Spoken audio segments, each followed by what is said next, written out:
Subway, কলাপোল।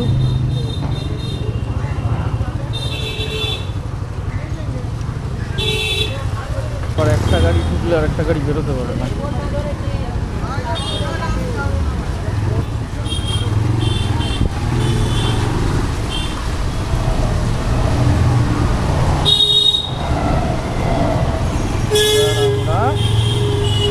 ডান দিকে ফ্যাক্টরির ভিতর ঢুকবো। এই হলো ফ্যাক্টরির গেট, হিন্দ মোটর ফ্যাক্টরি। একসময় পৃথিবী বিখ্যাত ফ্যাক্টরি ছিল, অ্যাম্বাসাডার ম্যানুফ্যাকচার হতো। এখন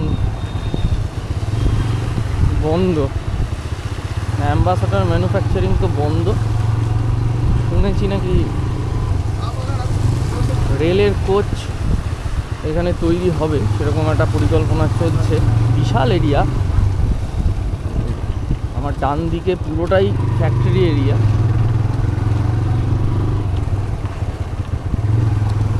আমি ইন্টেরিয়ারে এখন যাচ্ছি না, যাওয়া যায় এখান থেকে কোন্নগর যাওয়ার একটা শর্টকাট আছে, যাওয়া যায়। আমি সোজা গিয়ে বাঁদিক চলে যাব, কোন্নগর পড়ছে সোজা গিয়ে ডান দিক। আমি রাস্তাটা দেখাচ্ছি, খুব সুন্দর। এখানে দুধারে গাছগাছালি নিয়ে ব্যাপারটা খুব সুন্দর জায়গাটা। অনেক আগে এখানে লোকে ফটোশ্যুট করতে আসতো, এখন ফটোশ্যুটটা অ্যালাউ করে না আর। বলতে বলতে বেজে গেল 12:45। ডান দিকে গেলে কোন্নগর, আমরা যাব বাঁ দিকে মাখলা।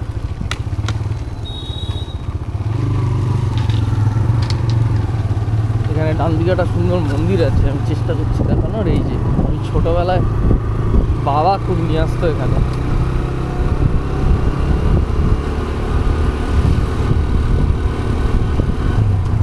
এই রাস্তাগুলোকে বলা হয় টেস্টিং রোড। অ্যাম্বাসাডার ম্যানুফ্যাকচার হওয়ার পরে এই রাস্তাতেই আর কি ট্রায়াল রান হতো, সেই জন্য নাম টেস্টিং রোড।